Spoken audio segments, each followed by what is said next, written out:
Hello, everyone. You know that frustration when you press a button and nothing happens? This remote is practically useless right now, but in just a few minutes, I'll have it working like brand new again using a simple, effective trick. I've also tried other buttons like volume and channel, and while the remote's LED flashes, the TV simply isn't responding.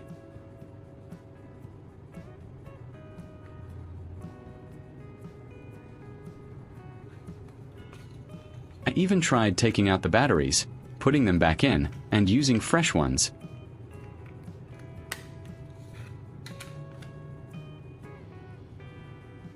But it's still completely unresponsive. It's a common problem, and often people just throw out their old remote and buy a new one. But I'm here to show you a better way. Just a few simple steps, I'll transform it back into a fully functional device, saving you the cost of a new one. The first step to fixing this is to carefully open up the remote.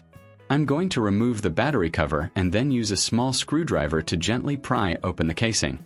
It's important to be gentle here to avoid damaging any of the delicate internal components or the plastic housing itself.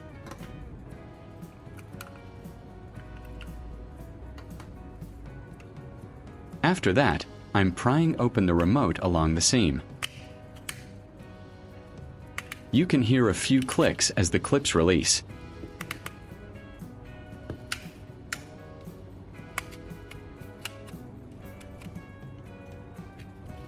Leave a comment and let me know which country you are watching from. It's great that we can connect and chat from all over the world.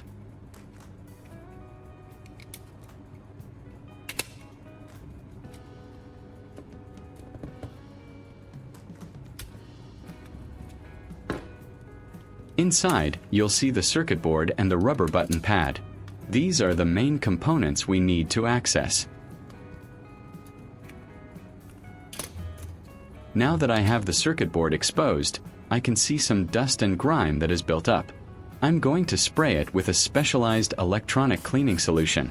This helps to dissolve any dirt that might be interfering with the electrical contacts, which is a very common cause of remote control issues.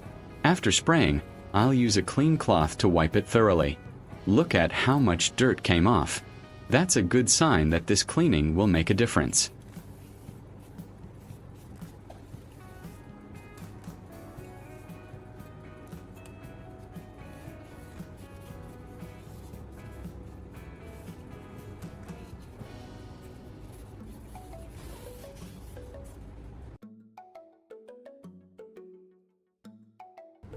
Next, I'm moving on to the rubber button pad. Just like the circuit board, this part can accumulate a lot of dirt, especially on the backside where it makes contact with the board.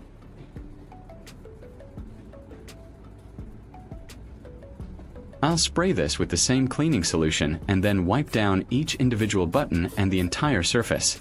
This ensures all the contact points are clean for optimal performance.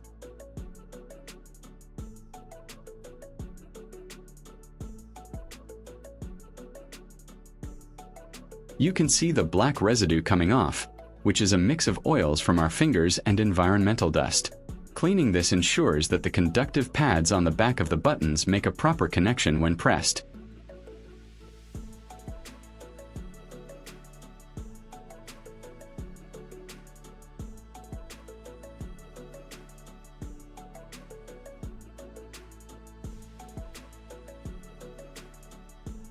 Look at how much dirt came off. That's a good sign that this cleaning will make a difference.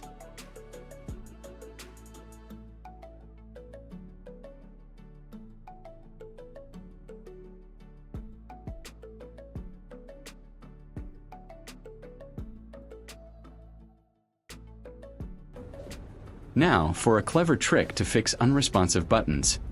I'll take a pencil, sharpen it, and then rub the lead onto a piece of sandpaper.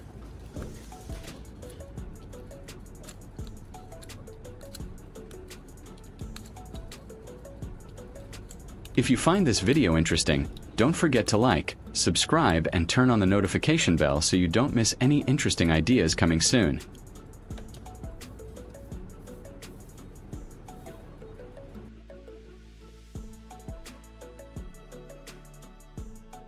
This creates a fine graphite powder.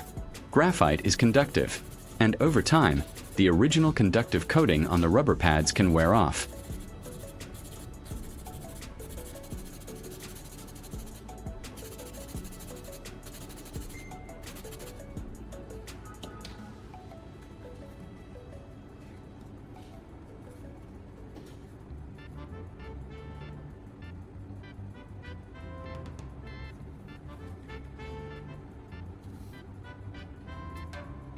I'm carefully rubbing the graphite from the pencil lead onto the back of each affected button pad. I dip a cotton swab into this graphite powder and carefully apply it to the worn-out conductive pads on the rubber keypad. This creates a new thin layer of conductive material, helping to restore the electrical connection when the button is pressed.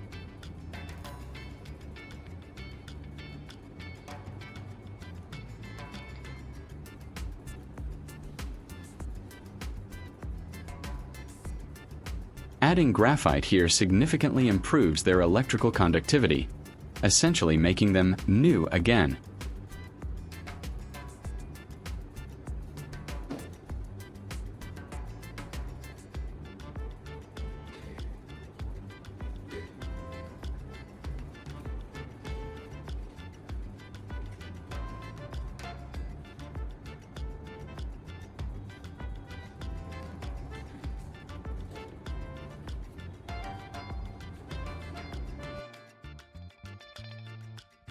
This allows for a more controlled application, ensuring that the graphite is deposited precisely where it's needed to re-establish conductivity without damaging the surrounding areas.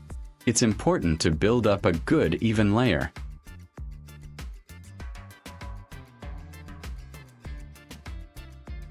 I make sure to cover each pad thoroughly. This fresh layer of graphite will significantly improve the electrical contact, allowing the remote to register button presses much more reliably.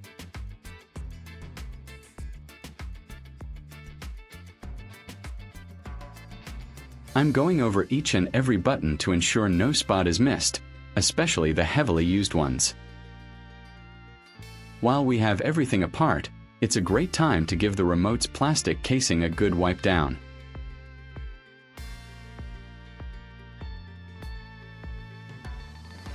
I'm using a clean cloth and a bit of cleaner to remove any lingering dust, grime, or fingerprints from both the front and back halves. A clean remote not only feels better in your hand, but also helps prevent future buildup from affecting the internal components.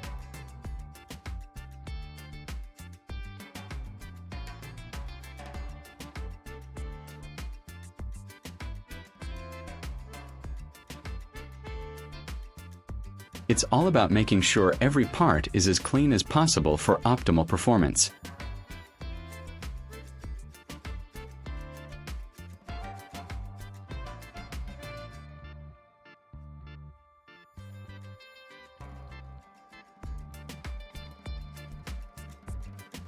Now that all the parts are clean and the conductive pads are restored, it's time to put our remote back together.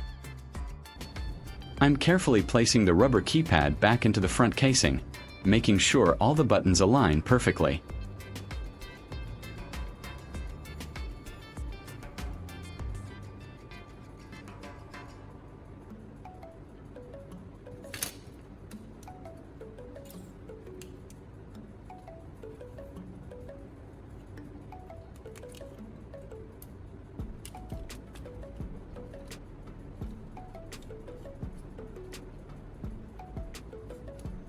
Then, I lay the circuit board on top, aligning its contact points with the rubber pads.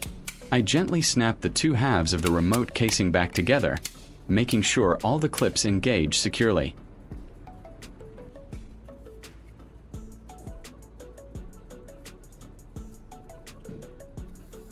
Finally, I insert the fresh batteries and put the battery cover back on.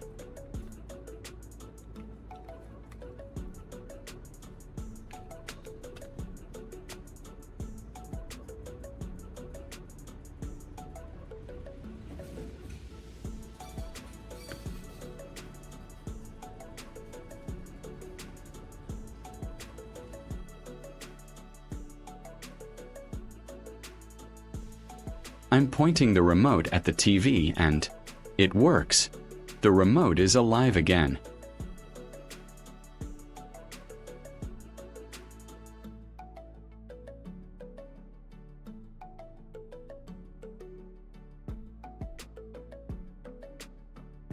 I'm changing channels, adjusting the volume, and it's responding perfectly.